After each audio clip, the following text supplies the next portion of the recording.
listening to Living with ADHD and CPTSD, available on Apple and wherever you get your podcasts.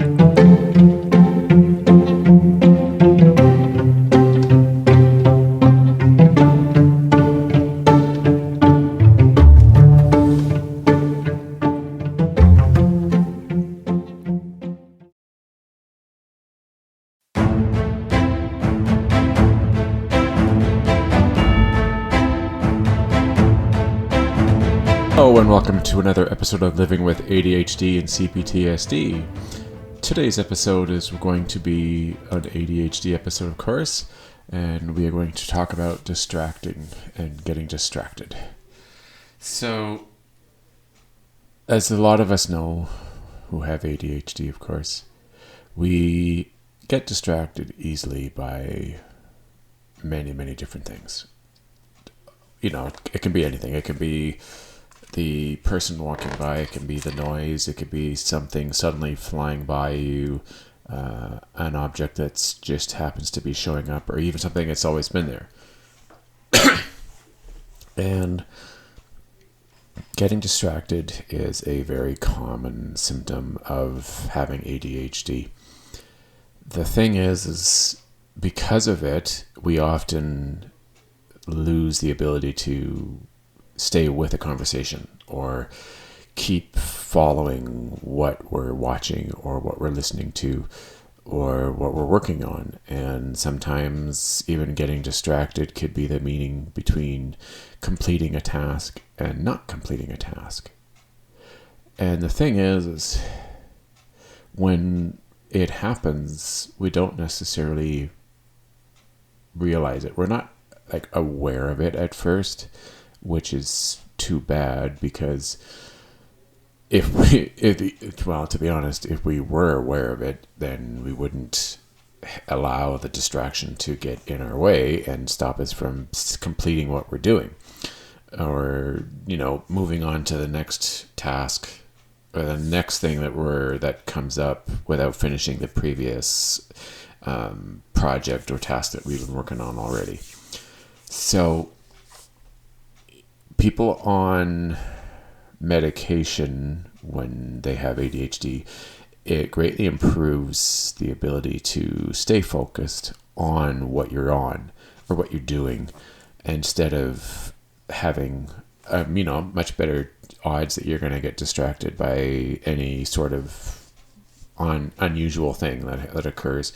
Most neurotypical people, when they are doing something or talking with people, or they're they're maybe reading a book or listening to let's say a different, like a podcast or an audio book or something that they're intent on paying attention to, they have an easy time staying with it and not having a simple thing as a noise or any sort of outside activity that is not under their control from getting in the way of them completing what they're doing.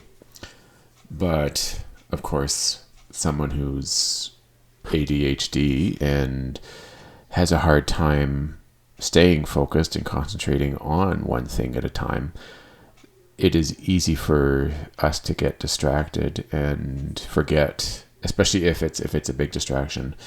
It's amazing how easy it is for us to forget what we are currently doing and move on to something new. Okay, so I'm going to read this article that I found on tips for staying on track and getting things done because of distractions. So this was actually quite recent. This article was made last summer, and it looks pretty good. I hope it will be helpful. All right. ADHD and distractions, tips for staying on track and getting things done. Do you sometimes feel like your life is just made up of ADHD and distractions? At work and at home, you feel you always have to fight against your ADHD and distractions to get things done. We get it. Distractions that keep you from focusing can drive you crazy. What can you do about it, though? You have ADHD after all. Distractions simply come with the territory, right? Well, they do, but that doesn't mean that you have to run the show, that they have to run the show, We know by now that ADHD symptoms include easy distraction and inability to focus. Part of the reason for this may be recent studies showing us that ADHD minds may develop important internal network connections slower than others. This slower development makes it harder for many with ADHD to focus as needed. As a result, distractions creep in and tasks that don't get done as they should. If you have ADHD or parent a child with ADHD, you understand the need to fight the limit distractions on a daily basis. In this article, we want to provide you tools to fight ADHD and distractions well. Whether you find yourself in a school setting or at work, you can use many of these strategies almost anywhere. Read on to identify helpful strategies to limit distractions as you go about your day. Maintain eye contact in conversations. ADHD and distractions can pop up almost anywhere. When you want to stay on top of your distractions, you need to always remain vigilant against your mind straying. For conversations, this can be particularly true, as getting distracted when talking to someone can lead to an argument or the other person feeling like you don't care. To limit distractions in your interpersonal relationships, you should do everything you can to stay in the moment. You should start with maintaining eye contact at all times when you talk to someone else. With maintaining eye contact, you not only demonstrate that you want to listen to the person in front of you, you also limit distractions from catching your eye and pulling you away. This is great, except if the person with ADHD also happens to be autistic, it can be extremely difficult to maintain eye contact because, as you know, and as a lot of people who have ADHD and also are autistic, it is not an easy thing to do eye contact for an autistic person. Anyway. Okay, so while your mind can still think on other things, even if your eyes focus on the person you talk to, still maintaining eye contact helps to limit distractions from creeping in. If you find that you get easily distracted in conversations, take mental notes on how much you look the other person in the eye. If you find that you have difficulty with eye contact, don't worry. Many people struggle with it. Fortunately, you can find many resources for improving your eye contact on a regular basis. You can start with the ideas in this article here. Over time, you will find that improved eye contact will help limit distractions in the conversations you have. Eat a healthy diet. We have known and discussed for some time that a healthy diet has a positive impact on ADHD symptoms. One of the big ways that a healthy diet improves ADHD is through its impact on your ability to focus and concentrate. Eating healthy foods like fruits, vegetables, and nuts can help your brain avoid distractions better. In short, then, to help make ADHD and distractions better overall, you need to look beyond just the moment that you experience the distraction. You need to consider how you structure your health overall. Do you eat healthy foods that provide energy and help you better focus? Or do you put junk food and sweets in your body that can help distractions to creep in when you least need them? Consider ways to eat healthy meals for breakfast, lunch, and dinner. Be sure to put special emphasis on how you start your day with breakfast, since it provides the fuel for most of your day. Being sure to start the day off with a healthy and nutritious breakfast can help to make sure you avoid the pitfalls of ADHD and distractions later in the day. Get a good night's sleep. Not only does diet impact ADHD and distractions, but how you sleep at night also has an impact. Sleep provides an opportunity for your body to repair and refuel itself. Both of these things help your mind's executive functioning ability, which is another way of saying your brain's ability to organize information, make decisions, and stay on track. When you don't get enough sleep, or you have overall bad sleep habits, your brain struggles to keep up and your use of executive functioning lags behind. When you sleep poorly, your mind struggles to concentrate during the day when you need to. Since most people with ADHD have difficulty with executive functioning to start with, lack of sleep just makes the problem worse. To help To limit ADHD and distractions, you need to implement a healthy sleep regimen. This means you must guard your ADHD sleep routine as much as possible. In the evenings, make sure you eat a healthy meal. After dinner, do what you can to relax your mind and body. Help your mind start to shut off by avoiding electronics and screens. Then be sure that you go to bed early and at the same time each night. With having the same routine night after night, your body will respond positively, and you will find a good night's sleep will help you focus better during the day. Sit in the front. Like real estate, location and proximity matter for keeping focus. We have all heard that students who sit at the front of the class do better. Some recent research even backs up this understanding. When it comes to limiting ADHD and distractions, sitting up front can also make a difference. If you are a student wanting to limit distractions in class or an office worker wanting to keep focus in meetings, sitting up front can help keep your brain on target. With sitting up front, getting distracted becomes more problematic because you can be seen easier. This gives you more incentive to keep on track to what the class or meeting is about. The idea of sitting in front relates also with maintaining eye contact.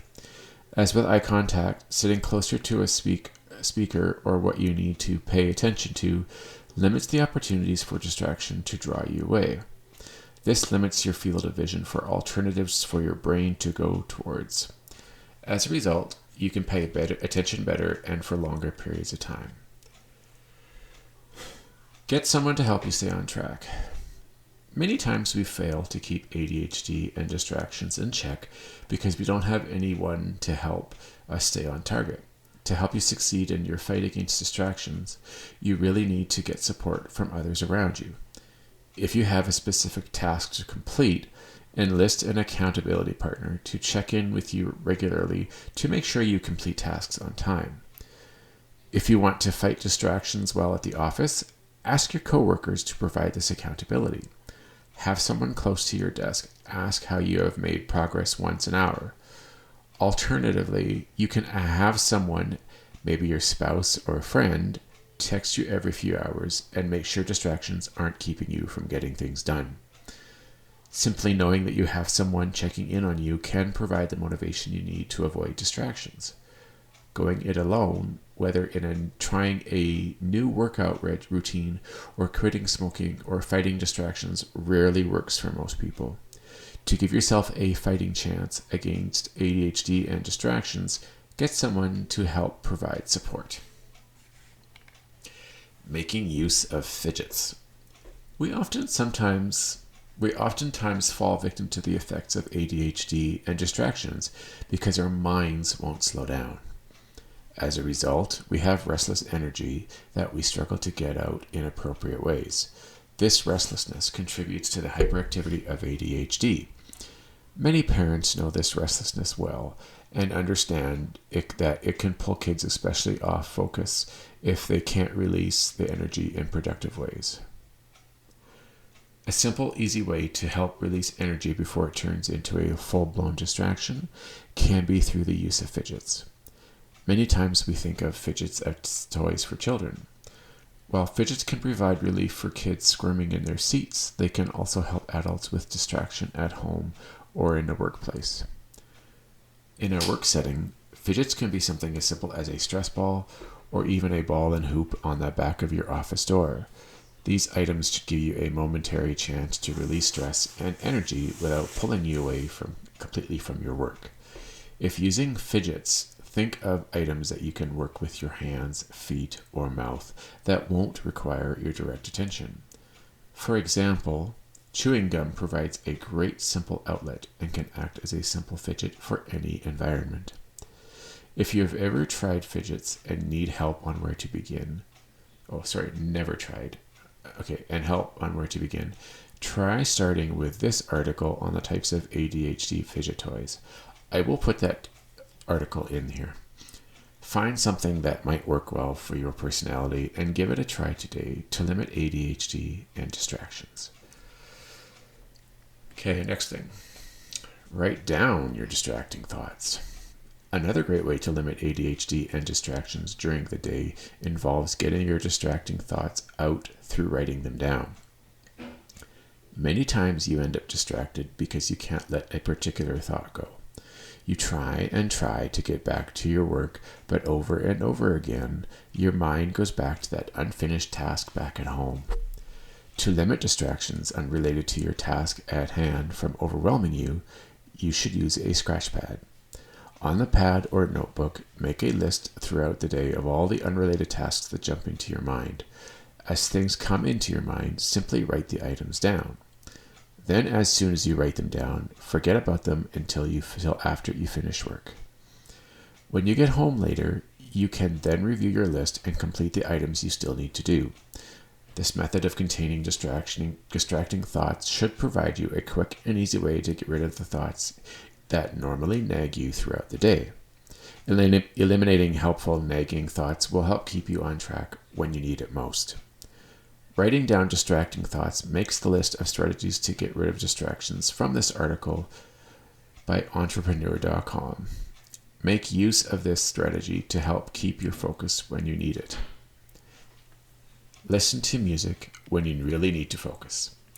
When everything else fails to help with ADHD and distractions, you can always turn to listening to music.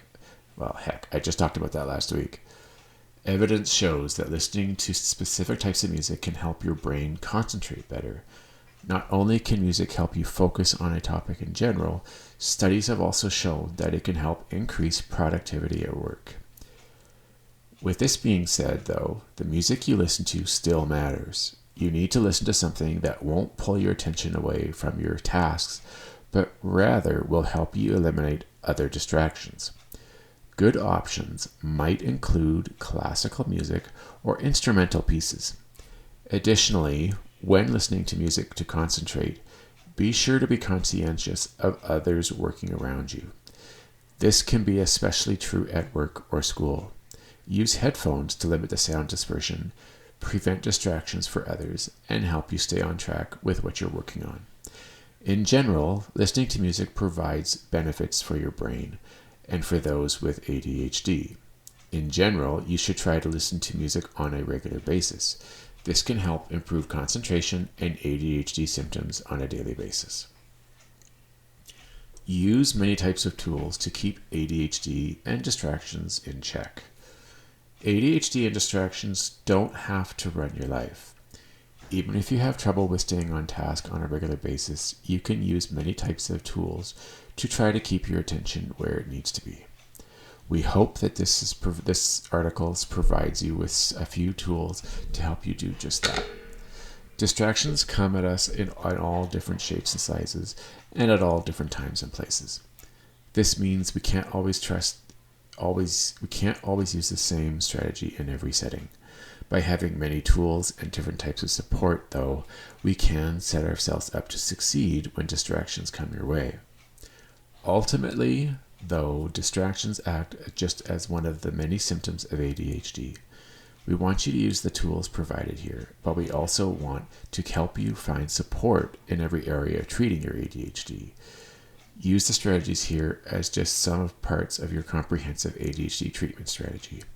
Use other resources online and in person to help manage other issues related to your ADHD. All right, so there's that article. It's a pretty good article, and I think it describes a good way of explaining distractions and how to combat them and try to minimize them. All right, I'm going to take a break, and when I come back, we will further discuss distractions with ADHD. Okay, talk to you in a bit.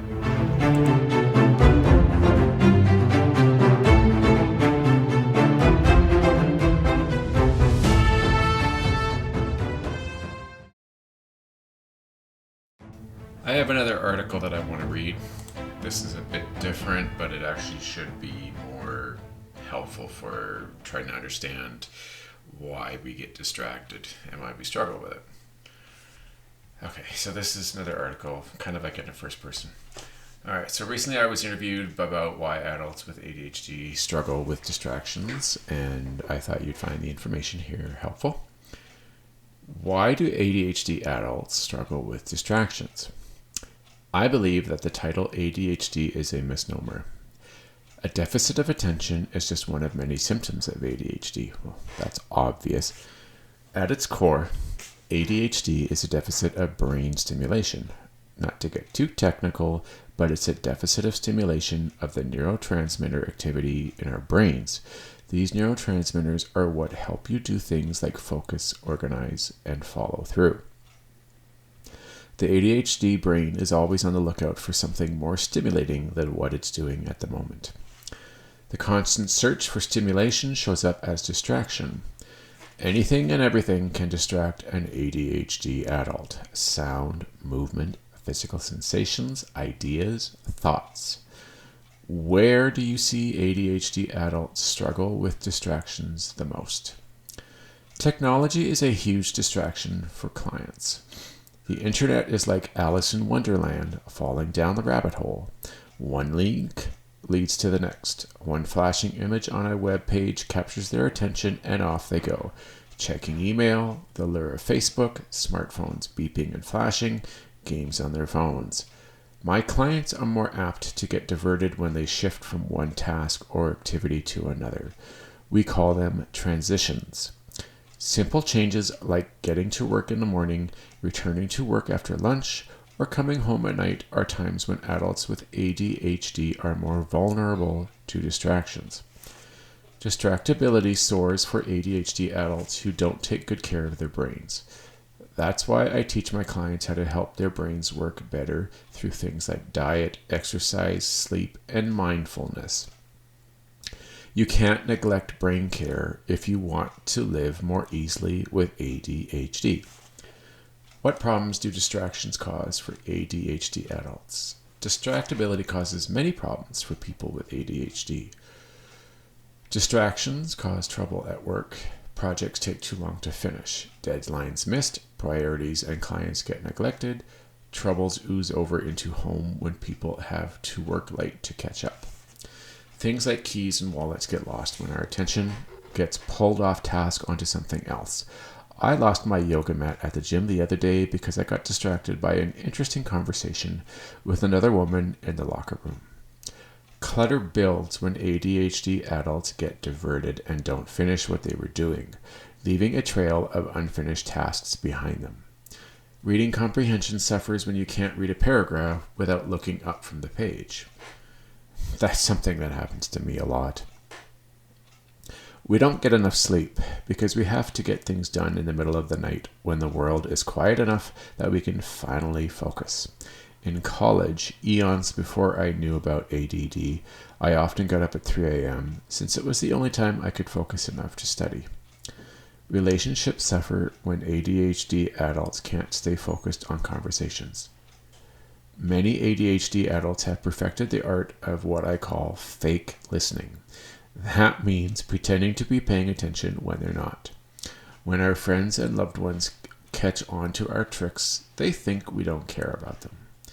We miss out on precious memories of life because we aren't present enough for them to sink into our long-term memory. Anything else? All right. Yes, if you have ADHD, getting distracted isn't a failure of will. It's a brain chemistry issue. We are also inconsistent. What helps us focus one day may not the next. Having a variety of tools and increased awareness of what distracts you is key. You will never stop distractibility 100%. Focus more on reducing it. Okay, this person has a blog, so I'm also going to show some of the tools that she uses. Okay, well, the thing with distractibility and getting distracted is some of it can depend on there's so many factors. Like the stuff that I've read is definitely key and it definitely helps, but some of the things that they didn't touch on is that sometimes, and for other people it can be more often than others, but for myself, if I'm really, really into something that I'm doing, like I'm really into things like computers. I'm really into listening to music, of course. I love dogs and I love sports. So hockey or football, I'm really into. I can get super focused on these things, and I rarely will get distracted. Like, I'm not saying it's going to be zero distractions, but when the distraction does occur, they kind of like what it's going to do to me is very minimal to no effect. And that's simply because I'm so I so love what is happening in that moment, whether it's like watching the game, playing with the dog, doing like grooming or cleaning the dog, or working on a computer, or watching a really fun movie that I love, or listening to music. It's the brain. It's getting the dopamine, obviously, so it's really attaching to it. And so now with the opposite, if we're doing like a task, let's say we're doing some work, and well, let's say that the task that you're working on is not exactly something that you're that is most interesting, but of course we don't always get a task or a project at work that is interesting. Sometimes it's going to be boring, tedious, repetitive, stuff that's not interesting whatsoever. And of course, our brain ultimately is looking for that dopamine fix, or that chemical hit on our brain that's going to keep us focused or keep us interested and engaged in what we're doing. And if there isn't anything in our minds or in our beliefs that is engaging or exciting about this project or what we're doing, we are much more capable or much more deceptive of the distraction or being distracted, because of the fact that we truly don't care about this. Now, don't necessarily confuse that with other things like relationships or friends or family. Sometimes we have days, and we can have multiple good days, and we can have multiple bad days, and we can also have multiple days where it's just like average. Not good nor bad. It's just an average kind of day. And things like not getting good sleep, that's kind of like what the article was talking about. Not eating well, too much sugar, not getting any exercise, being, like getting that build up of energy in our system. It's all those different things, not necessarily all at once, but sometimes it can. But one or two more of these sort of complications that can be there, and because it affects us so much more than a neurotypical person, it gets in the way of accomplishing what we want to do. So if we're out with like someone we love, like a girlfriend or a child or something, or and you really want to get and have a good time, and you're so intent on staying focused and staying interested and not getting distracted by something. If some of these complications, like maybe you didn't have a good night's sleep, maybe the food that you ate wasn't very healthy, maybe you're restless, maybe you got a lot of built up energy, or maybe something upset you earlier. These things can definitely get in the way and increase the chances that you're going to either be heavily distracted, or the fact that maybe in your mind you don't really truly feel like you can do this properly. You're much more vulnerable, and you're more likely going to get distracted because of this.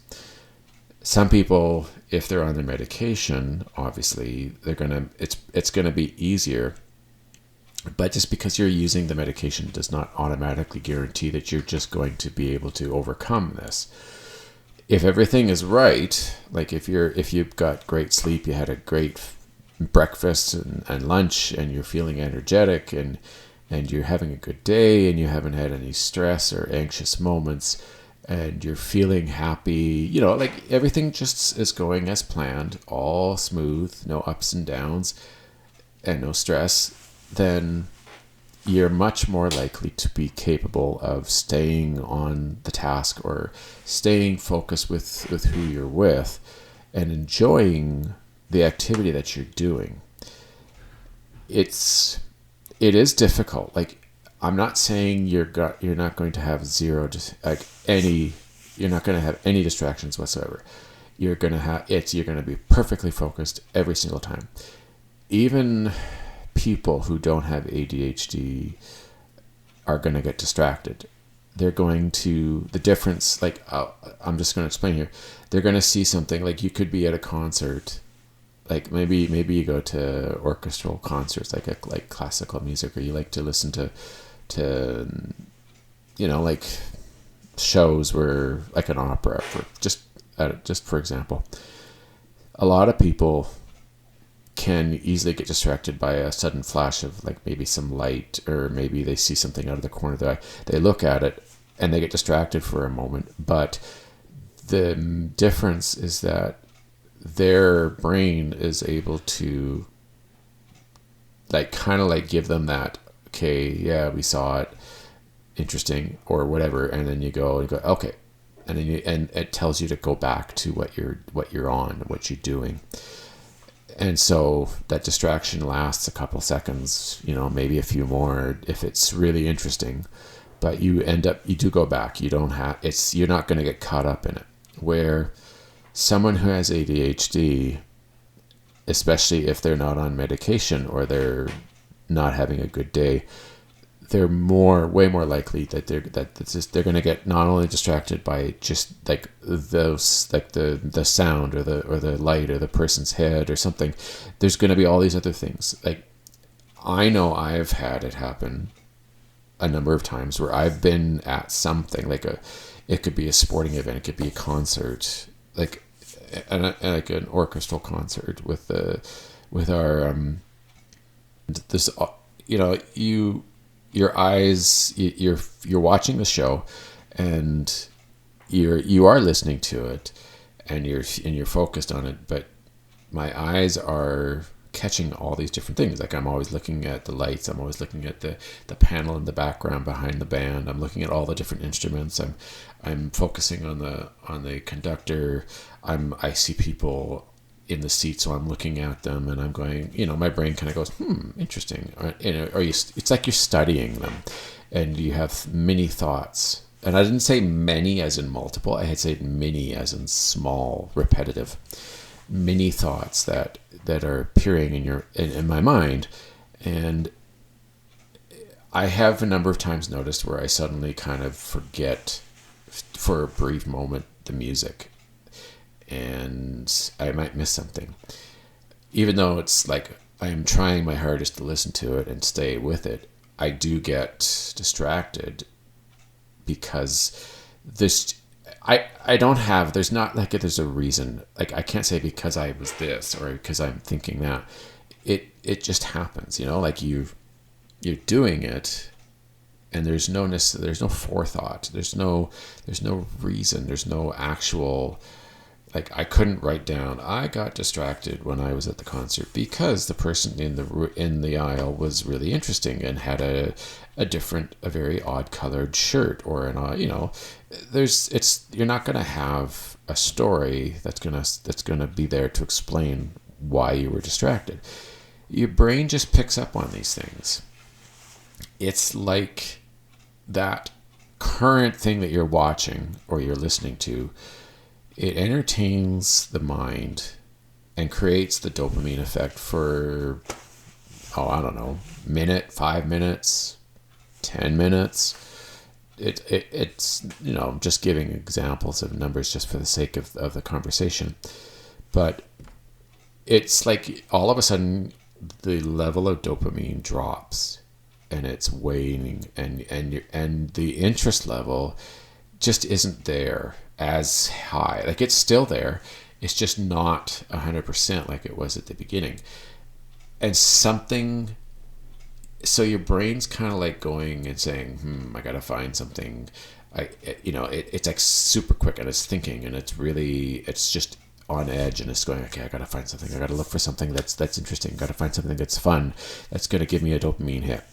So yeah, you kind of, your eyes are darting around, you're looking, and you find something, and it's cool. Like you go, like I said, like, oh, that's interesting. That person's wearing this kind of a neat shirt, or that looks like a neat outfit. And so then that gives you the hit. And then, so now your brain's going again, and you're looking around for other stuff. So you go, that's kind of a neat look. I like the design of that building. It looks kind of cool. It's made out of dark wood. It's got a nice color. Look where it goes. So you follow it, of course, and you're looking around, and you're shifting, and then it's peaked. And so you go, okay.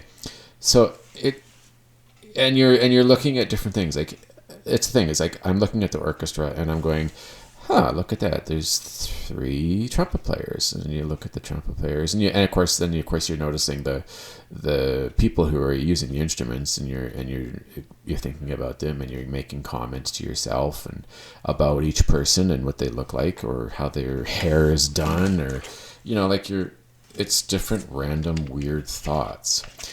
Oh, yeah, they are weird. It's just it's like it's involuntary. You just don't have the ability to go, hey, hello, anybody home? Like, stop it. Just go back to the show. Eventually, something in the show does go, hey, that was cool. So you go back and you start watching and listening to the show again, and you're there and you're focused and you're paying attention. And then, but it just wanes again. Like, that dopamine starts to drop, and so you're going back. And you're looking around, and you're just browsing, and you're looking through all the different aisles, and you're looking for interesting things that might catch your eye, and that might give you a dopamine hit for a few seconds. And then before you know it, you've missed stuff. And that's the thing, is that your brain, if it's really exciting and it's really interesting and you're having a really good time and it's something that you like to do, you're much less likely to get distracted. Like, I'm not saying you won't, because that's just not possible, but you're much less likely that you're going to get distracted by something. And then distracted by another thing on top of that after that. But if it's something that you're just not fully into, or you're doing it and it's, it's all right, it's good, you're way more likely that you're going to get distracted. It doesn't matter. It could be having conversations with people. It could be going to a party. But parties tend to be fun, and there's no real pressure to be staying focused on things, unless you're having conversations, of course, with people. But yeah, if you're doing something and it involves social interactions, and maybe you're just not fully paying attention, or something just about it is not right, or maybe you're just tired or something, or you're not, I don't know, maybe your medication's wearing off, maybe you're hungry, different reasons. Yeah, you're more likely going to get distracted by anything. It could be the picture on the wall. It could be, maybe they've got an animal. Maybe the animal is curious, or you're curious about the animal, and so you're going to be watching it, and it will do something funny or cute. So of course you're going to be like, I wonder if he's going to do something cute again. Or you go, my brain, yeah, I need a drink. I got to get something to drink, or I got to grab something to eat, because of course that drink or that snack is going to give you a dopamine hit, and so you're going to get distracted. It's amazing how easy it is to get distracted by anything. It's truly up to you to learn how to notice it and how to bring yourself back to what you're at and what you're doing. Because to the neurotypical person, if they are not aware of this, or they don't understand that this is what ADHD does, clearly they're going to see it as a bad behavior. They're going to think you're being rude, or you're not interested, or you don't care about what's going on. And so they're going to get an improper and negative opinion about you because of being easily distracted. And I have had this problem lots and lots of times. Dates in the past, being with family, interacting, like going and taking in a movie or watching a movie at home with someone, and my brain gets pulled away and I get distracted by something, and I end up missing something important in the show because I got distracted, and there's nothing I can do about it. Like, it just happens, right? So, and you're trying hard to stay focused, and you do know that it's possible. It's just, it is difficult to catch yourself in the middle of the distraction and bring yourself back. Sometimes you can do it. I have had moments where I notice, you're looking off and you're not watching the movie, and all of a sudden you go, oh shit, right, damn it. And you go back and you're not saying this out loud, but in your head you're thinking that, and you go back and you start watching again. If the movie's just not that interesting, or you're getting bored of it, your brain's gonna start wandering, and you're gonna start looking for something else. If I'm by myself and I'm watching something, I will most likely, unless I'm truly into the show or I really make an effort, I am most likely going to get distracted by my phone or my tablet, and I'm going to start doing 2 to 3 things at one time. And I'm sure that is something very common for a lot of you, is that you end up doing multitasking, but you're truly not focused on any one of those 2 or 3 things. You're just kind of like a third of your concentration is on the movie, a third of your concentration is maybe on your phone or your tablet, and then you could hear a noise and you get distracted by that, and then you're screwed completely. Yeah, medication will, and like the article says, the doing medication, proper diet, exercise, meditation, being mindful, all these things will help you be better capable of noticing and controlling when you do get distracted, and having a much easier time pulling yourself back into the current, situation that you initially were focusing on. I do recommend following this kind of guideline, because and like cutting out bad foods like sugar, pop, or soda, like for the Americans, soda down in the US, and even alcohol and coffee with caffeine does all this stuff. It makes it worse. So if you can learn to relax your mind and be calmer, you have a much better chance of reducing the distractions. And if you do have one, you'll be much more capable of pulling yourself back and noticing that you are distracted. Okay, that's the end for today's episode. I hope this was really good for everybody. I hope you learned a few things from it for sure. If you want to get in touch with me, you can reach me on Twitter. The handle, of course, is @ADHD and CPTSD. I would be extremely pleased if you guys did contact me. I'd be more than happy to respond back and have a good conversation. And it can be about anything ADHD related. Doesn't have to necessarily be on this topic, of course. You can go to my website, www.livingwithadhdandcptsd.ca, and then I would appreciate if you really enjoy these podcasts, that you can help me and donate to help allow me to continue making these shows and pay for the software that I use to make the show. You can go to ko-fi.com, ko-fi.com/livingwithadhd and CPTSD. Yeah. All right. Tomorrow, for those who listen to my second podcast of the week, I will have a CPTSD episode tomorrow, and I hope you'll pay attention, or not pay attention. You'll listen to that one too. Let people know about this podcast. If you do enjoy it and you do know anybody who has ADHD or you think has ADHD, introduce them to this podcast. Let them know about it, because I've had a lot of people who have just started finding the show and they are listening to it and they're getting a lot out of it, and they're really enjoying the information that's being given to them and learning about my own personal experiences with ADHD and CPTSD. So yeah, let people know about it. Spread the word. Give them a heads up saying, yeah, find this show. I think they would very much enjoy it. There are a lot of ADHD related podcasts out there. Not too many that I know of that focus on personal experience and describing what's going on in their head. All right, everybody. I shall talk to you next week. Bye for now.